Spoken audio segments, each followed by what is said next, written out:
but regardless of if it's Robert Whittaker or Jared Cannonier, you've got to lean Israel Adesanya. You've got to lean him for all of no these. matter what. Yeah, of course. This was his 100th win. Just to 100 demonstrate career, crazy martial arts, I guess. Just to demonstrate combat sports. You know, experience that this man has. Is there anyone that you can throw at him that can surprise him, that has something that hasn't already at one point been offered to him? And I mean, I think there really is an argument to make. I mean, listen, I already don't follow, I already am not as well versed as UFC as either of you two guys, so I'm certainly the last guy to be talking about kickboxing, but I'm sure there's an argument that could be made that, with the experience he has today, he's a better fighter all around than he ever was back in his kickboxing days. If he's still getting, he's still getting better. I mean, geez, how many guys does he have to take down? How many questions do we have to ask before we just say, like, yeah, he's the GOAT. He did it. He's the greatest. Because he might be the greatest of all time ability-wise. We don't know. But regardless of if he is or not, greatest of all time is a resume thing, in my opinion. Just like I would say, Cain Velasquez is probably the greatest heavyweight of all time, but you can't give him that title because he didn't end up having enough fights to be able to do that. When he was in his prime, when we saw him fight, he was that guy. But you can't assign him wins that he hasn't actually had, and he was injured, he couldn't fight. So in the same way over here, Israel might become the greatest of all time, but he has to put together, I would say, literally 5 more title defenses easily to be in the conversation. And you still are not eclipsing John Jones very easily at that point. It's just that you're now in the conversation with John Jones. Sure. I think that's reasonable, but I think it's also reasonable to be able to look at a guy, ahead of time and, just look at how he's doing. Look, I mean, who reasonably, the only thing I can see on the horizon who can maybe raise some serious questions is like a Khamzat, because he raises questions for everyone. But, to use a musical metaphor, if you will, a lot of people say To Pimp a Butterfly is not a classic yet because, it's only came out in the last few years. But we all know that, it's going down as a classic. So, I mean, we can argue with semantics and we can have, whatever little criteria we want. I think that it's at least, I think it's fair to say that he is going to go down as someone in that greatest of all time conversation and a extremely special fighter.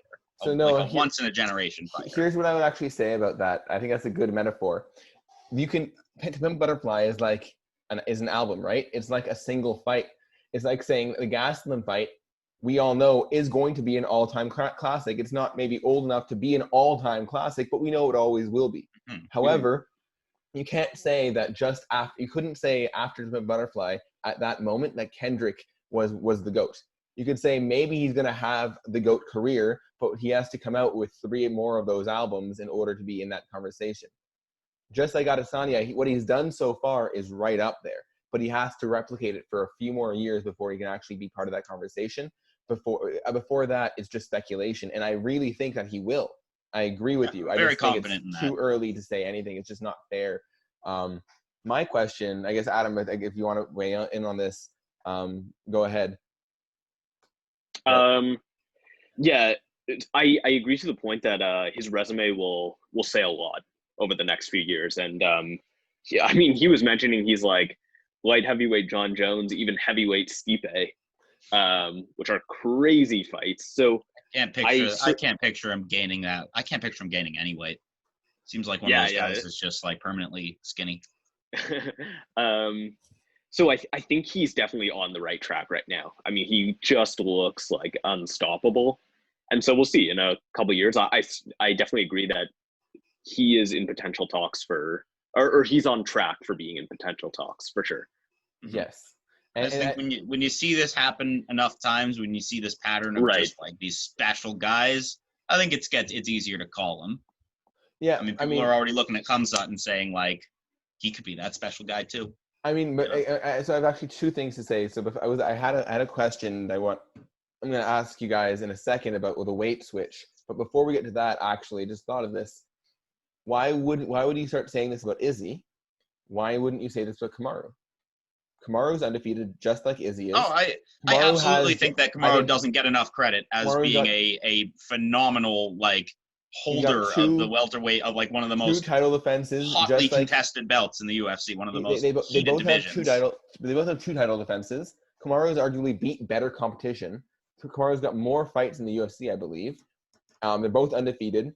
They're both based. Neither of them have really looked Well, like they were going to Kamaru lose has at one any point. loss. If anything, Can I, oh, you you're know, right. Rowie, You're right. He has can one I loss. interject and just say this is very interesting because I feel like these are the same conversations people might have had in the era of Anderson Silva and GSP.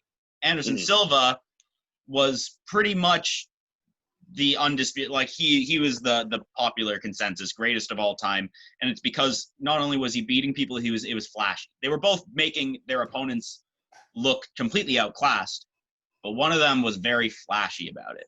And That that the stuff. 185 guy. That's the 185 and yes, kickboxer. yes, I think that people will always kind of defer to the heavier weight is the better one. No. I think it's even better of a comparison than you're even selling. I think you're underselling this comparison. That's a great comparison.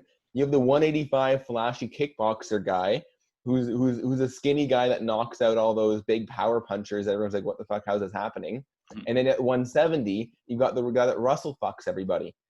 Mm-hmm. It's perfect. Yeah.